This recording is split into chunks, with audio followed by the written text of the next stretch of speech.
নমস্কাৰ, আজি হৈছে শাওণ মাহৰ একেবাৰে শেষৰটো সোমবাৰ। ৰাতিপুৱাই মন্দিৰলৈ গ'লোঁ, যিহেতুকে প্ৰতি সোমবাৰে মন্দিৰলৈ যোৱা হয়ে।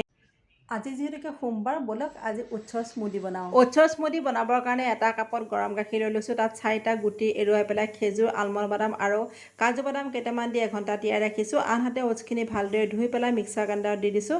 এটা কল সৰু সৰুকৈ কাটি দিছোঁ। আপোনালোকে আপেল থাকিলে আপেলো দি দিব পাৰে। তাৰপাছত গাখীৰ আৰু খেজুৰ, আলমণ্ড বাদাম গোটেইখিনি দি খুব ধুনীয়াকৈ মিক্সাৰ গ্ৰাইণ্ডাৰত এটা পেষ্ট কৰি পেলাই লৈ লৈছোঁ। এইটো বহুত বেছি হেল্ডি হয় আৰু আপোনালোকে সোমবাৰৰ ব্ৰত থাকিলেও এইটো খাব পাৰে।